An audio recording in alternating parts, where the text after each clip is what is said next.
All right, we'll kick off here. Just wanted to start out by thanking everybody for joining me here today and making your way down to the conference. Today I'm going to talk about my experience building a lean landscape company. I'm just going to kind of share a little bit about my own journey and why I decided to really build my landscape company around this concept of lean and what that really meant for me throughout my career. So as I kind of got into business, just like most people, I started out with a pickup truck and a wheelbarrow.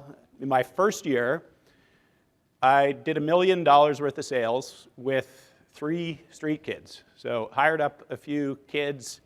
And that year, what I was really trying to do at 23, I was really trying to build my next cruise. And so as I started that year out, I had that full intention that the next year I would have 3 crews.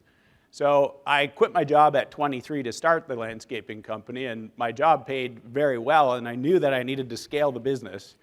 And so that first year, it was just all about building these future leaders. And so it kind of became the way I ran my business, or business is, throughout my entire career is I always just kind of saw it as my job to build leaders. I just wanted to be the leader of leaders. That was my focus every day. That first year, I really started to learn the hard way how different I saw the work than the people that I was trying to train.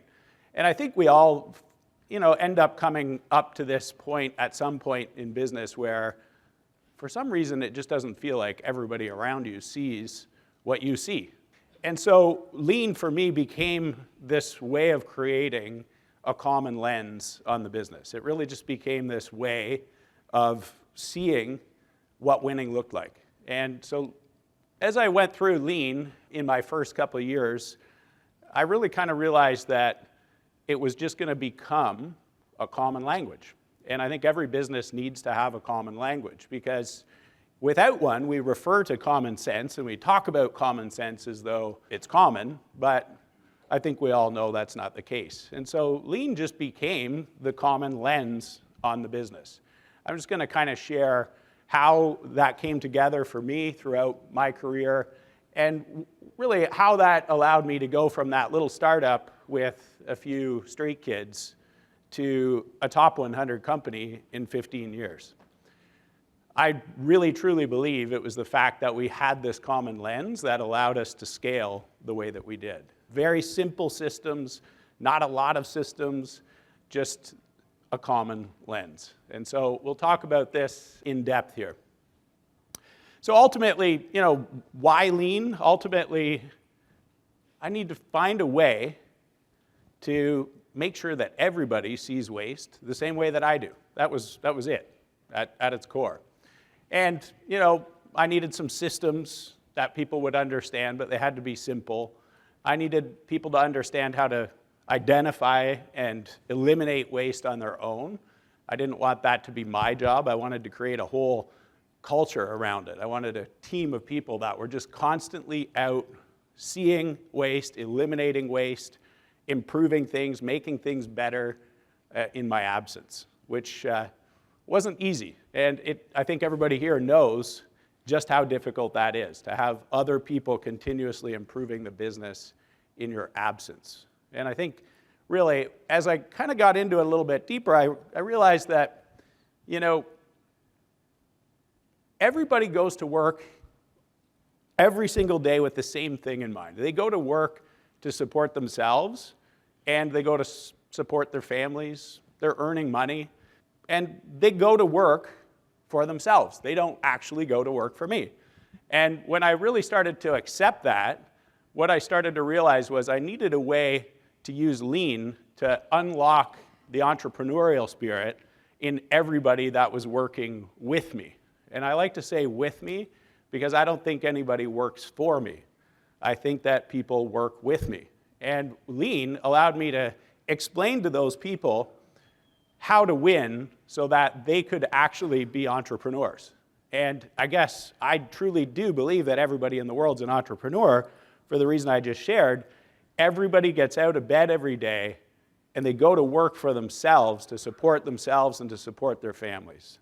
And that is generally the mission of most humans. You know, we're going to work to support ourselves. And I think that kind of makes us entrepreneurs. Everybody entrepreneurs. And so I just wanted to find a way to unlock that so that I didn't have to chase people around to do more, that they would actually just do more because they were working for themselves. And they knew that if they did more, they could get more. And if they worked on learning more, they were worth more. And if they were worth more, and I had a system for them to actually follow, then the opportunities were kind of endless for everybody. So it was just really trying to create a continuous improvement culture. That was really the point of Lean for me. And you know, as the company started to scale, just like every company, we had all kinds of problems, but I think we got over them a lot faster than most companies. The average in the industry, there's about 40% of the time is unbilled, which means most companies operate at about 60% of their true revenue potential. So you could actually do 40% more sales with the same number of staff. And I think many times over the years as I was traveling around the country teaching people how to budget, I really started to notice that most people keep adding more and more crews to get more revenue instead of capturing this 40%. And early on when Mike and I built LMN, the reason that we built LMN was really just to enable us to have a lean company. We built LMN exclusively just to create a lens on the business where we could explain what good looks like to all of our staff and that they understood how to win. And so what it allowed us to do was really unlock the opportunity that we could see in all of the people. And I think Marty said it best this morning. If you want to build a great company, you have to build great people. And in order to build great people, you have to have a system, a recognizable system, for others to follow so that they can truly operate efficiently. And I think most companies in the industry don't do that. They kind of operate from the owner's head. And, you know, I think all of us are control freaks to some degree. Humans are control freaks. You're a control freak. I'm a control freak. We're all control freaks. But when we create a system that other people can follow, we can start to let go of the control a little bit. And I think Marty even mentioned that this morning. When we're holding on to everything so tight, we're actually limiting the opportunity for everybody around us. And so Lean, for me, allowed me to let go of control and allow other people to actually reach their full potential. So, you know, there's an obvious concept in the world that we're all aware of, this 80-20 rule. We've got 80% of our work is probably not really adding a lot of value to the bottom line. Generally there's this 20% of things that we do day to day that yield 80% of the results. We all kind of know this. And generally, we try not to avoid waste. Like, we're always well aware of where the waste is in our business, but we don't actually make the changes. And what Lean does is it kind of forces you to focus on the 20%. The 20% of the things that you're not doing that you know you should be doing. It also gets you to focus on the 80% of the things that you're doing that don't add any value. And it gets an entire company focused on eliminating all of the non-value added activities that you're doing in the business. Now, we all know that all these activities exist. We forget our tools, we forget our equipment, we forget our gas cans, we go and pick up material 3-4 times a day on a job site. We stop at the worst times. We take too long to get out of the yard. We take too long when we get back in the yard. This waste is everywhere. The first time I asked my team in a big group meeting to tell me where all the waste was in the company, I had 250 ideas come up very quickly. 250 ideas. And you know, I would challenge everybody here to do this. It's called a continuous improvement meeting, and we're going to give you guys some tools to do this, some big posters on the way out. that allow you to run these meetings in your company, but I'll tell you, 80% of the day that your staff are working, 80% of that day, they're probably doing tasks that aren't really moving the needle. It's that 20% that makes all the difference. And as you start to get people really understanding the 80-20 rule, they'll start to eliminate all that waste for you so that now 80% of the day you're spending time doing value-added work instead of all the waste. Because the reality is, when people are paid by the hour and they show up, they're at work from the time they get there.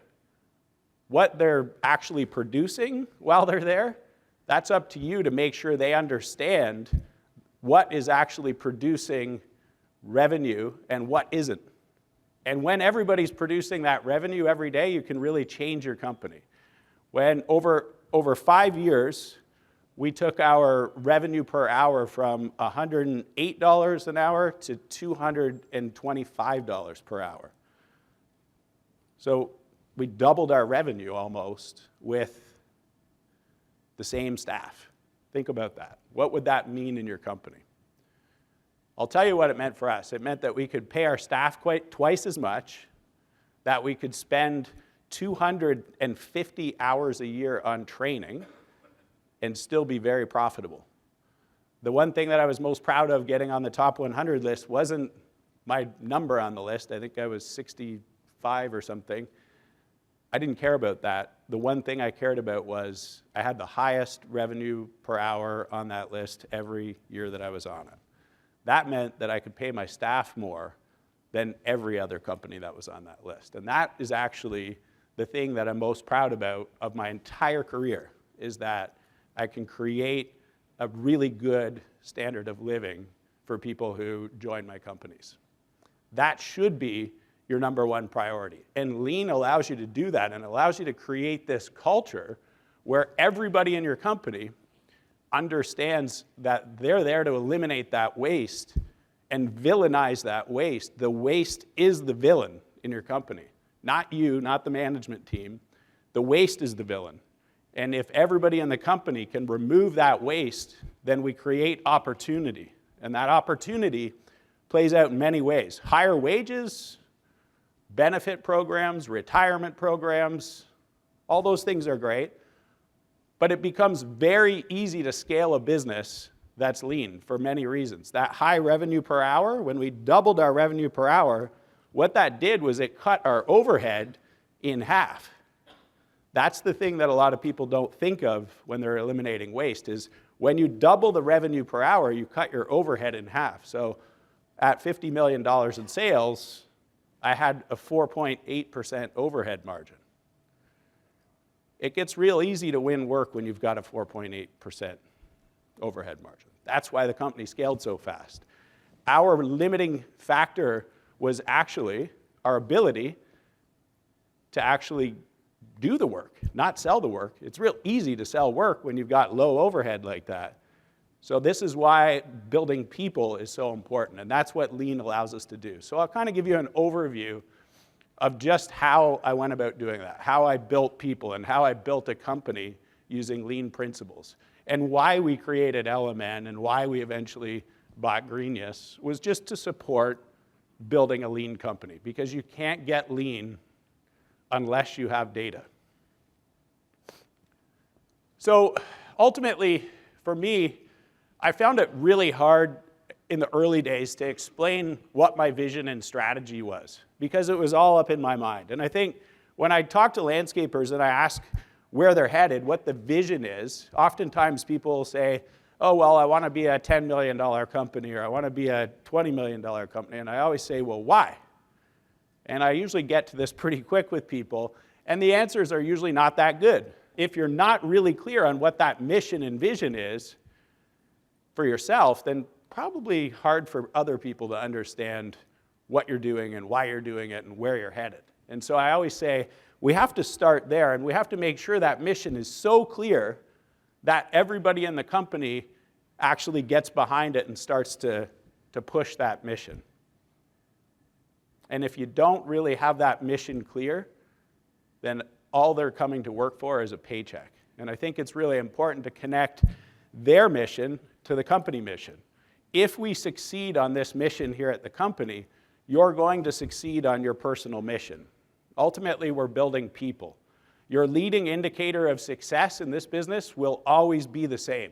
Your ability to create leaders and your ability to keep those people is your leading indicator of growth.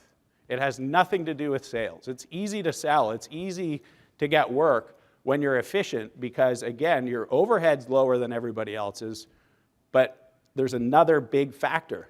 You also get the work done twice as fast as everybody else. When you get twice as much work done every day, you've got more revenue every day. And this is how this starts to happen, and it really starts to compound.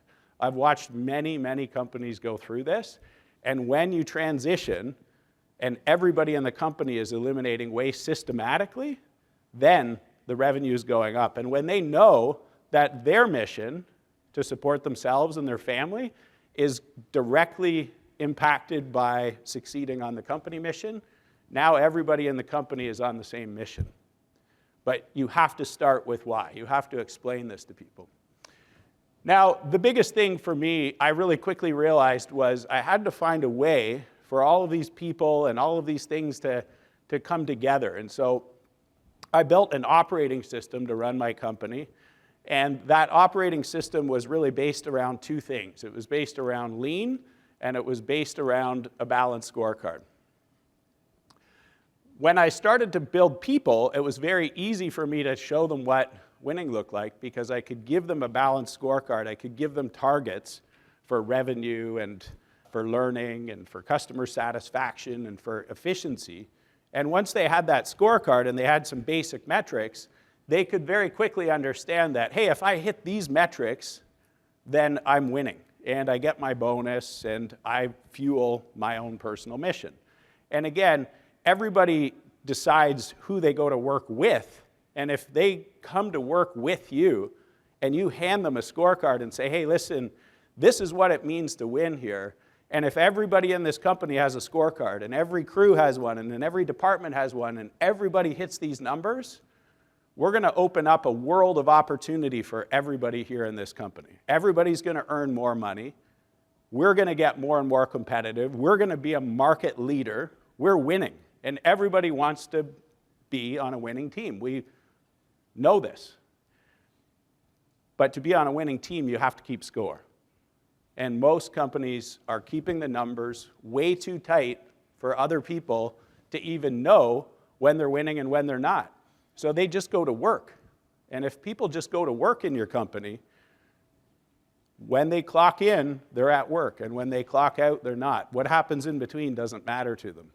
But as soon as you put a scorecard and you teach them how to win and you create a common lens on the business, everything changes. Everything. So what we focused on, we started to really think about what does it mean to build people? What does it mean to grow revenue? How do we get this systemized so that other people can do this in my absence?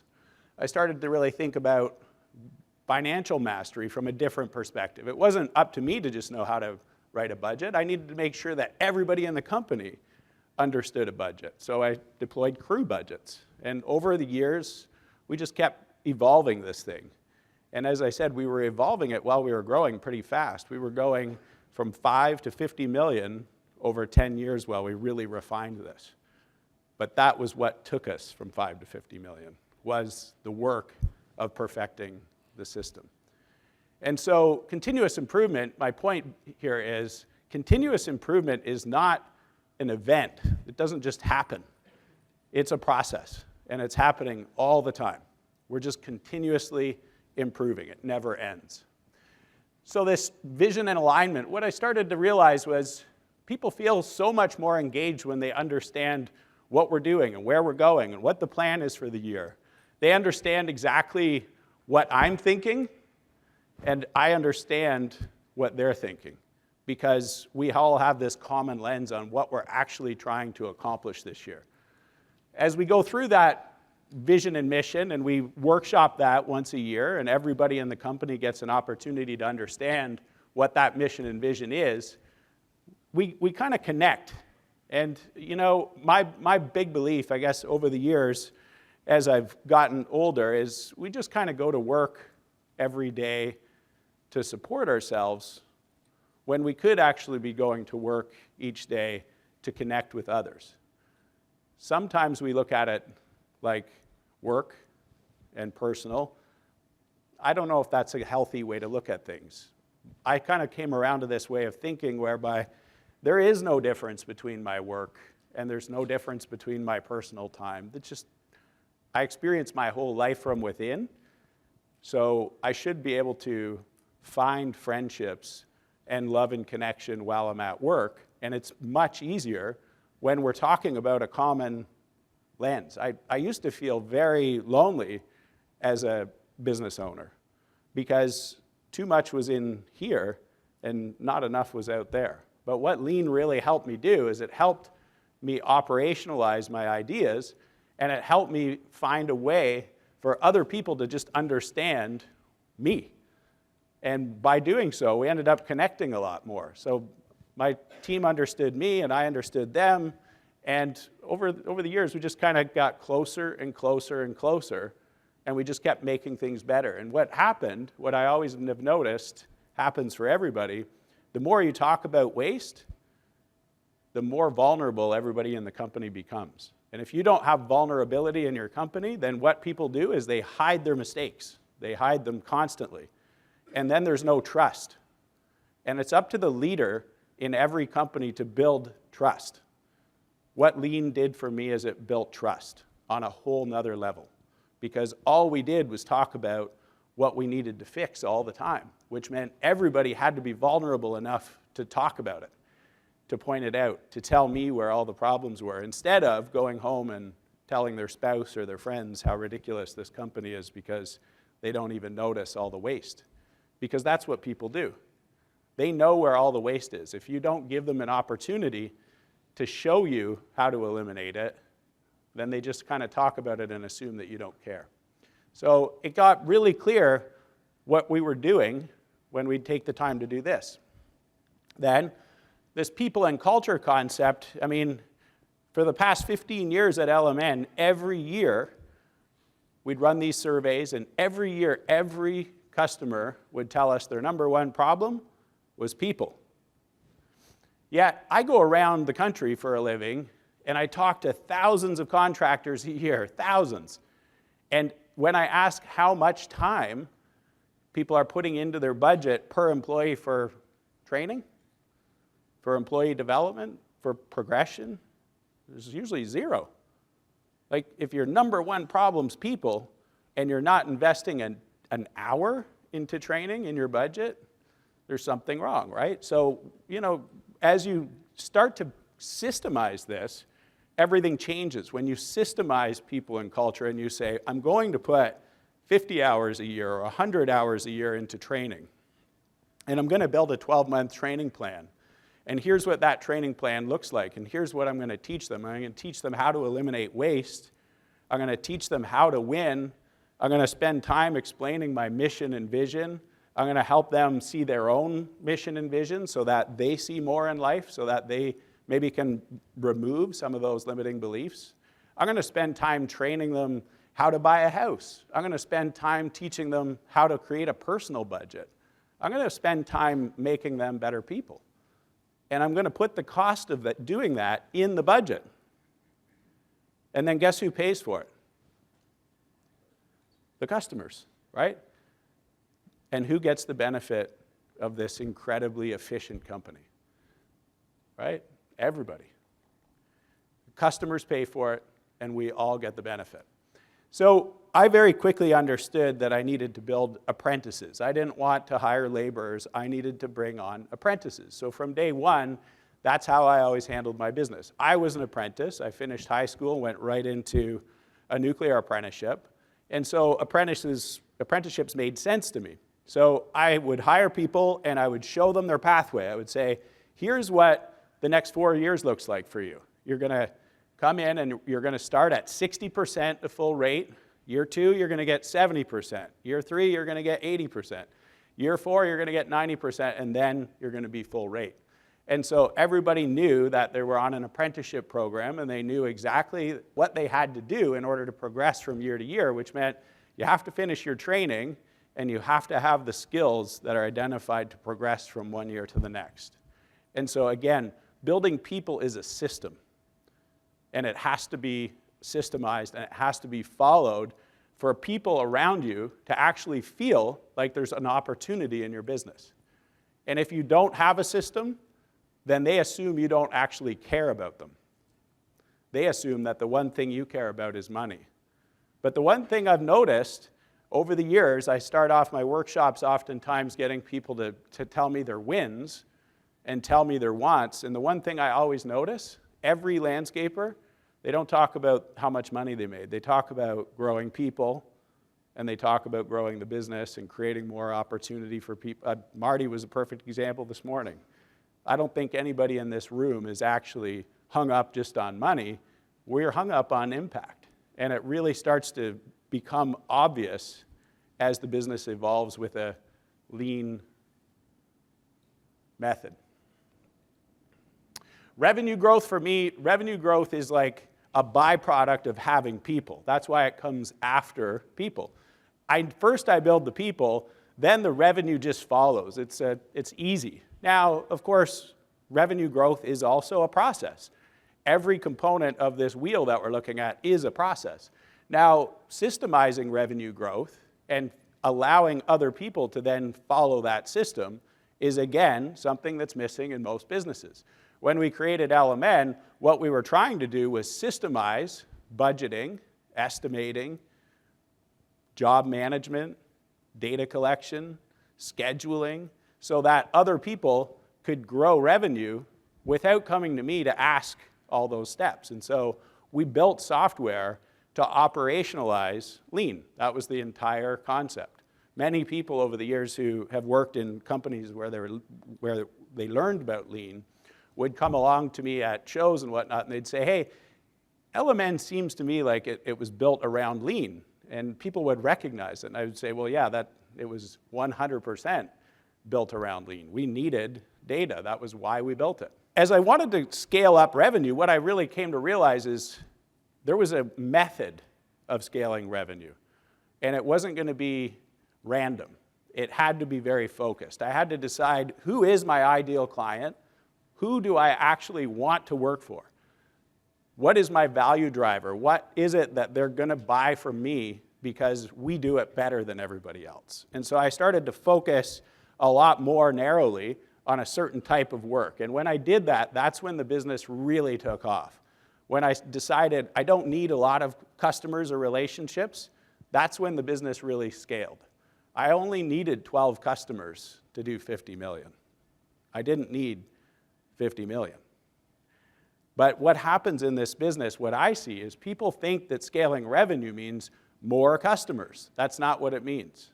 There's a way to scale without going and getting more and more customers and without spending fortunes on Google ads. And that stuff works, but it's not the recipe.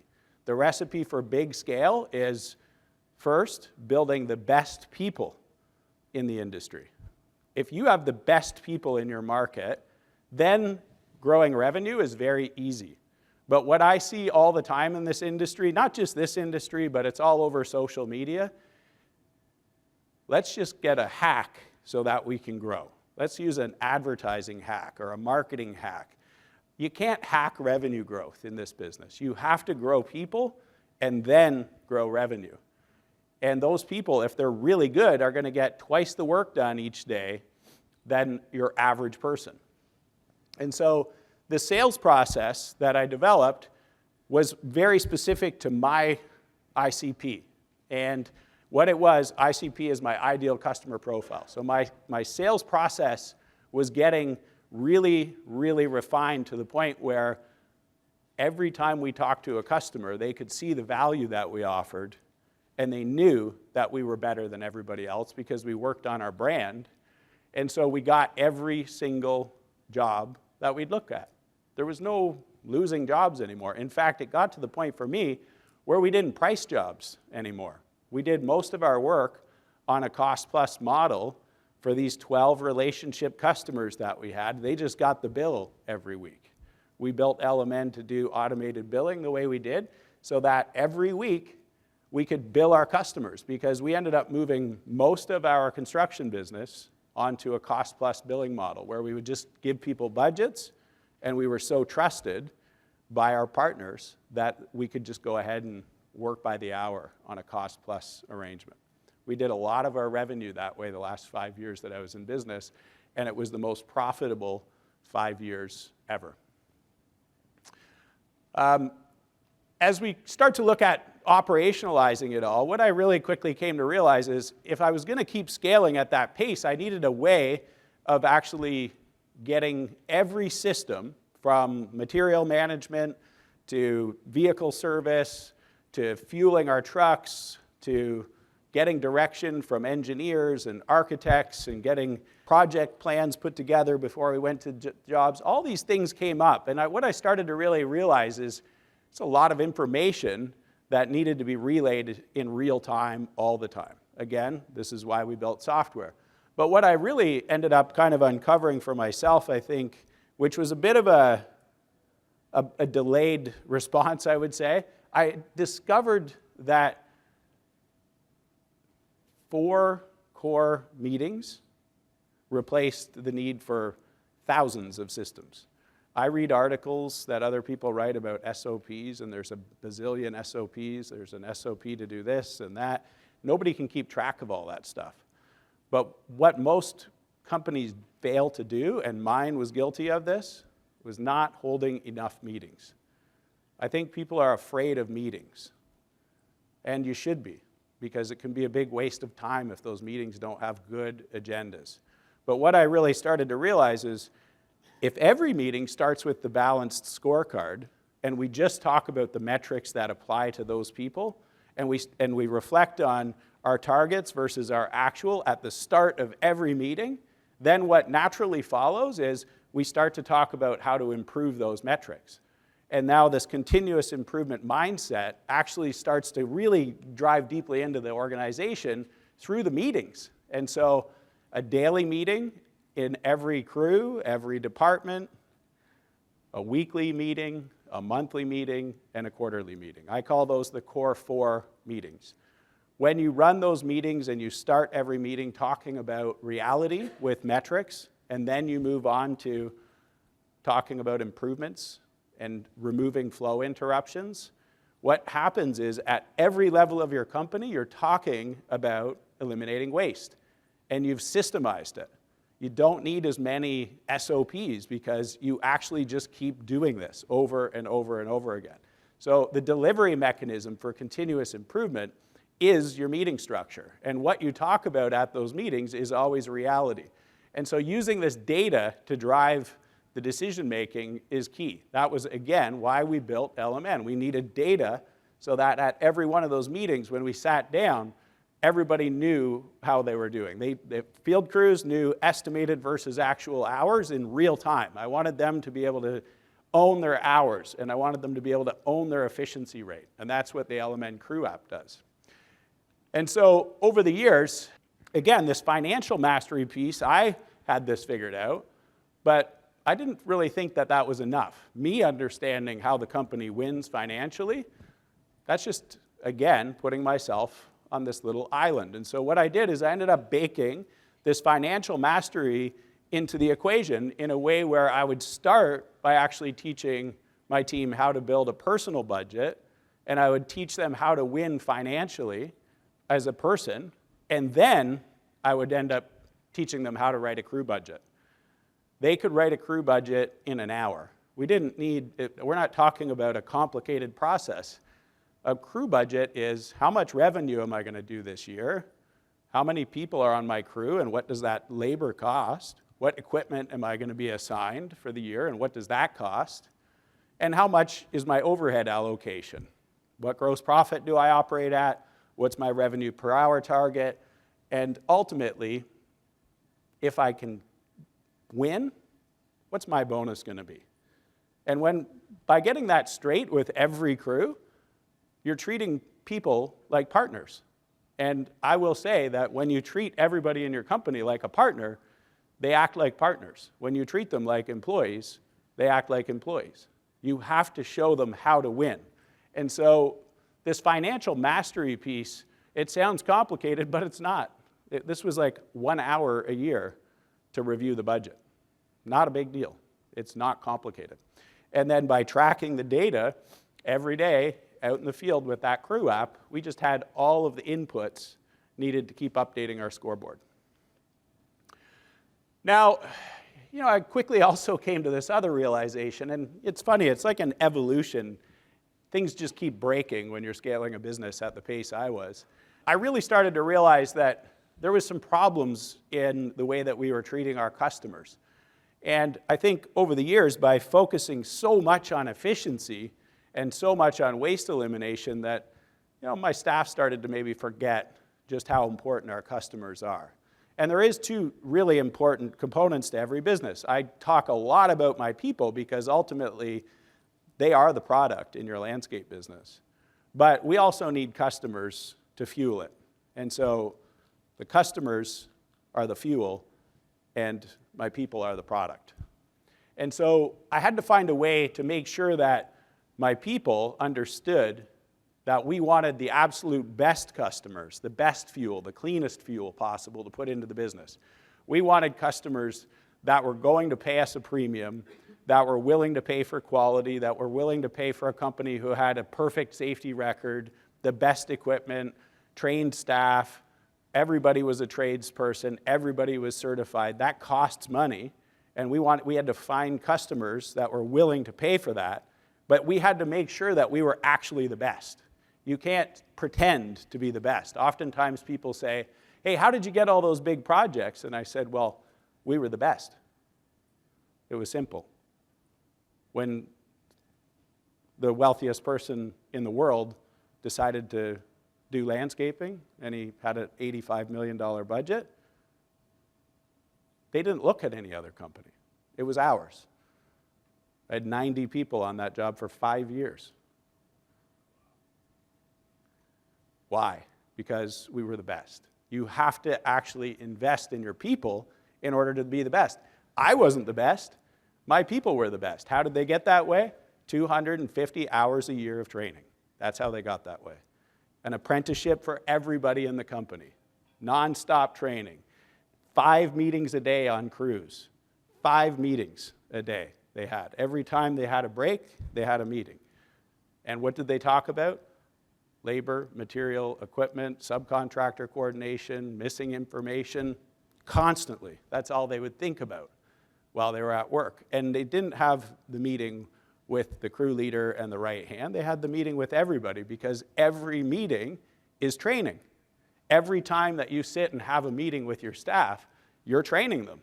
And when the crews do it 5 times a day, they get pretty efficient pretty fast because that meeting, every one of those meetings is about removing the flow interruptions in the business, moving faster, getting more work done. And why do they want to do this? Because they have a scorecard. And that scorecard shows them that if they do more each day, they'll make a higher bonus. Next year, they'll make more money. The best part about my story, minimum wage in my market was $15 an hour. Starting wage was $56. It's pretty easy to find good staff when you can pay $56 an hour. Why could we pay that much? Because our overhead was so low. And I always say I'm a bit greedy, but I'm not that greedy. I was happy to make 15% net and pay everybody else in my company a 6-figure paycheck. You work a full year, you get a 6-figure paycheck. And that is possible in every market. It's the customers you work for, it's the quality of your staff, and it's actually being efficient enough to pay those wages. Getting twice the work done every hour allows you to pay those wages. I knew that I was always going to need more technology to power the business, and that technology for me, just being as old as I am, I just turned 50. For me, that was BlackBerries in the early days. We When I first started my business when I was in high school, I would run around with quarters, right? There was no cell phones back then. So I remember going to the phone booth to check my answering machine, right? Some of you have probably remember doing this. Kind of crazy. Then I had cell phones. And I remember speaking at conferences and saying, I give everybody in the company a cell phone. And they just thought that was crazy because it was $80 each at the time for cell phones. And I would say, yeah, but it's $80 for a whole month, and I have the best communication device possible in the hands of every single person in the company. Why wouldn't I pay $80 to have perfect communication in a remote workforce? And that was the technology. Then over the years, obviously we ended up building the app for this reason because we wanted a communication tool. We wanted to be able to tell the crews what needed to be done without talking to them. And then we wanted them to tell us what they did without them talking to us. And that is the purpose of the crew app. It was just, hey, let's communicate without sending emails. Let's communicate without ever phoning people. Let's just give them everything they need on an app and have them track it and send it back. That's what technology does. We're trying to create better communication strategies with technology so that other people can win. And that's the systemization of the business. So technology, we talk about this stuff when we're selling software about automating and estimating, and all of those things are important. But what's important is that everybody in your company can follow a system. Software creates a big component of those systems, but you also have to have some other things in place. And that's why I created LeanScaper, the operating system that tells people how to eliminate waste. That is what I think most companies are missing. At this point, most of the companies in the room are probably using accounting software, and a lot of you are probably using management software like LMN. And if you're not, that's obviously a great place to start, because in order to get lean, you need to be able to collect data, because you need to know where the waste is. And if you're not collecting the data, and if you're not interested in the data, then your business will never scale. You have to be able to understand the data, you have to be able to see it on scoreboards and visualize it, and then you have to know what to do to eliminate that waste. The data and the feedback piece for me is the most important. What we're actually trying to do when we create the feedback loops is we're trying to find out reality and make it better. Most business owners don't actually seek feedback. Most business owners don't seek feedback. Think about that. When you don't ask for feedback from your staff, and when you don't ask for feedback from your customers, what do you think that tells them? You don't care. When you ask for feedback often and constantly, and when you talk about that every time you have a meeting with your staff, they know that you care. And when you start every meeting by looking at the data and then saying, how can I help you make this better? Then you become a servant leader. If they understand that you're going to look at data every week, every month, every quarter, and you're going to talk about their results, and you're going to say, how can I help you get better? Something clicks in most humans. We're all pretty independent. You know what happens? They try to make it better before they meet with you. And if you don't have meetings and if you don't have data, they think you don't care, so they don't care. Recurring meetings and data and feedback change the game. That was why we built the app. The balanced scorecards that we are using with LeanScaper are available for everybody here for free. Most of what we're building for LeanScaper, oddly enough, is free. People are like, that sounds suspicious. Every SOP, every tool that we offer is free in the community. If you join the community, you can grab my entire playbook that I built over 35 years for free. Why would I do that? To help people. The same people who helped me be able to afford it. I had a whole industry supporting my LMN software for 15 years That eventually led to an exit, and a good one. And now, everything that I built to run my $50 million landscape company, I just decided I don't really need that for anything anymore, so I'm going to give it away to the industry. And so when you join the LeanScaper community, everything is in there. Job descriptions, job ads, the balanced scorecards, everything is there. The whole Lean system is there. It's for you. Just go there, sign up, use it all. At some point, we'll ask you to buy some software.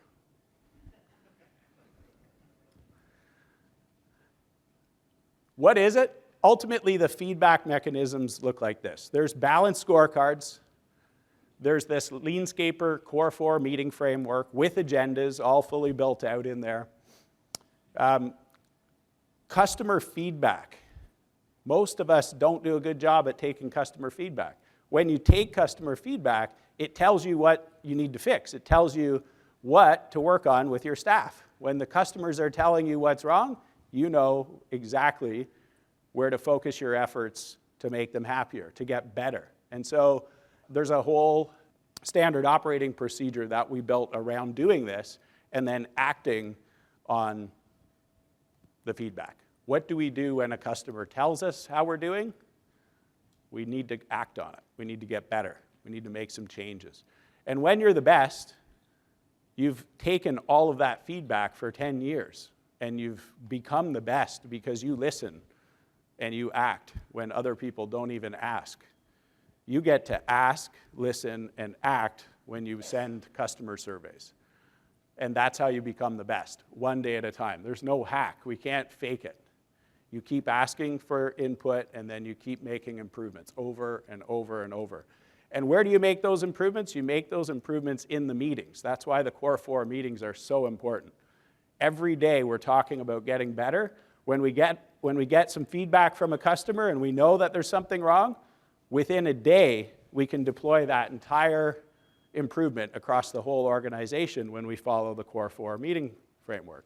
So you're getting better constantly because you've got a delivery mechanism for continuous improvement, which are your meetings. When we think about employees, oftentimes we don't think about asking them for feedback. And when we do ask for feedback, we don't really do it in a way where they can speak freely.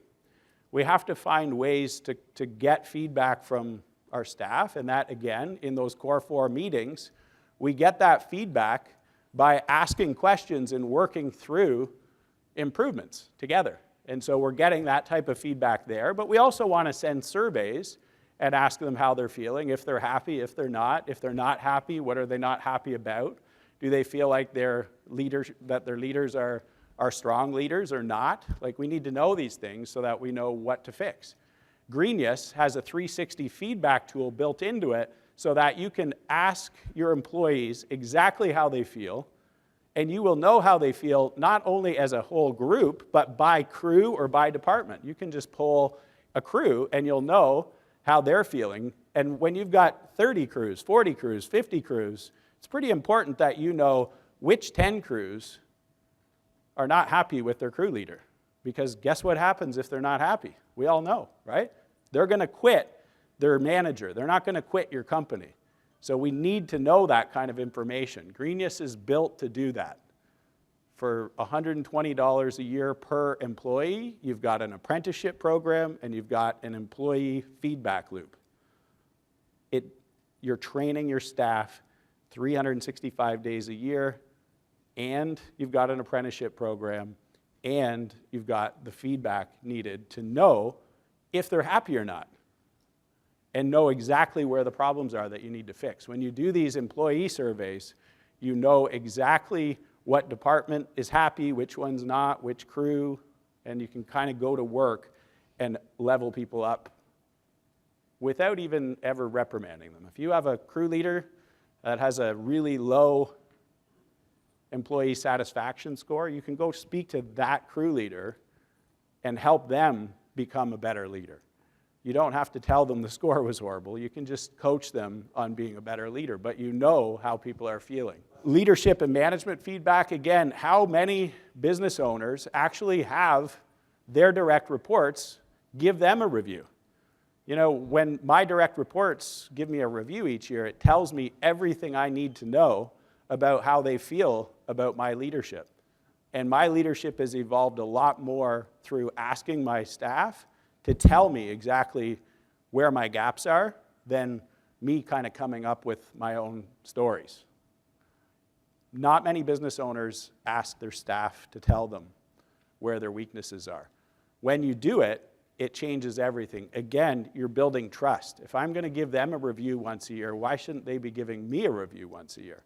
We have to create that. We have to systemize it. And again, what LeanScaper does is it systemizes all of these things. It puts these things into a cadence for you to help you continuously improve and utilize systems like this without having to make them up for yourself. It took me 35 years to build my system. And all of the questions that we put on agendas, all of the survey questions, our interview questions, our pre-interview questions, all of these things that took me 35 years to build are in that free community for you. Hopefully it'll save you a little bit of effort.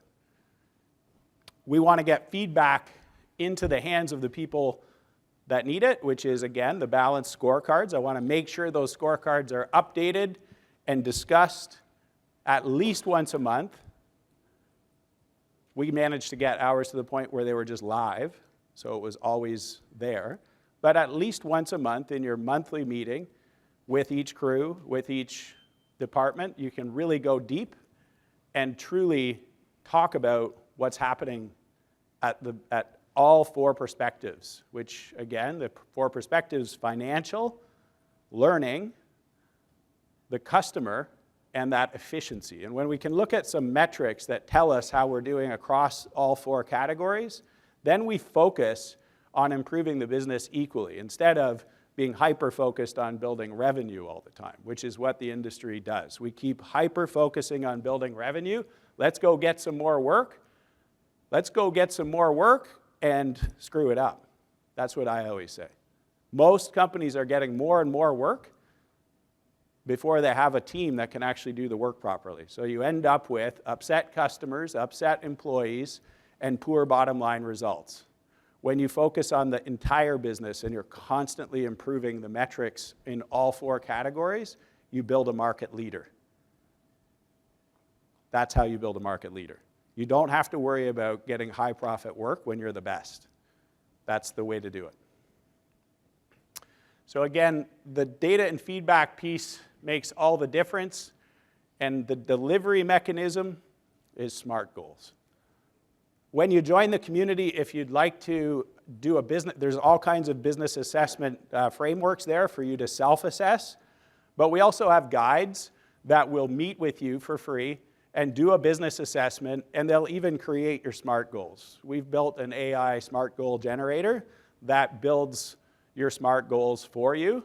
And so they'll take you through a 20-minute business assessment, find out exactly how you feel about your business. Ideally, they'll even do some with your team for you. Again, all of this is free. And they'll tell you exactly what your SMART goals should look like for the coming year to fill all of the gaps that you've seen in your own assessment and that your team has created in the assessment as well. When you look at your assessment of the company and you look at the assessment that everybody else in your company's created, the other managers, and you bring the two together and we run them through our AI SMART goal generator, you get a pretty sweet set of goals that tell you exactly what to work on in the coming year to fill all of the voids that you all found in that business assessment. So I invite everybody here to do that. On the way out, we're going to give you guys a card, a giant poster, of continuous improvement.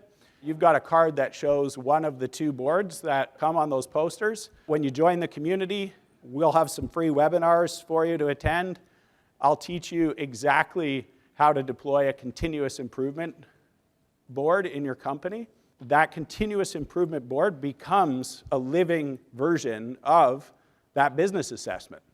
And so what happens is every day people are putting the wastes up on the board, and then you're talking about them in your monthly meetings. So again, we've given you some posters to take. They're big 3-foot by 5-foot posters for you to actually start doing continuous improvement meetings with the people in your company. Again, those will be available here at the back on the way out.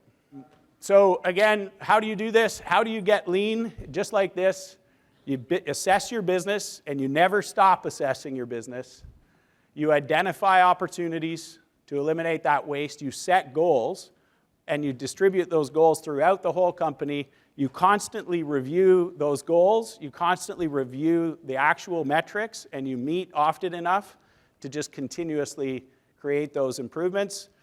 And ultimately, what happens over time is you get better and better at tracking, you get better and better data, and you get more and more feedback from customers and employees to just keep making things better. And that's the continuous improvement culture that I think everybody truly wants in this business. Again, thanks for joining me. To join the community, we've given you a postcard of where to join the LeanScaper community, and there's also a QR code here. So again, thank you all for joining. Hopefully you got a little bit of value out of this. Grab those posters on your way out.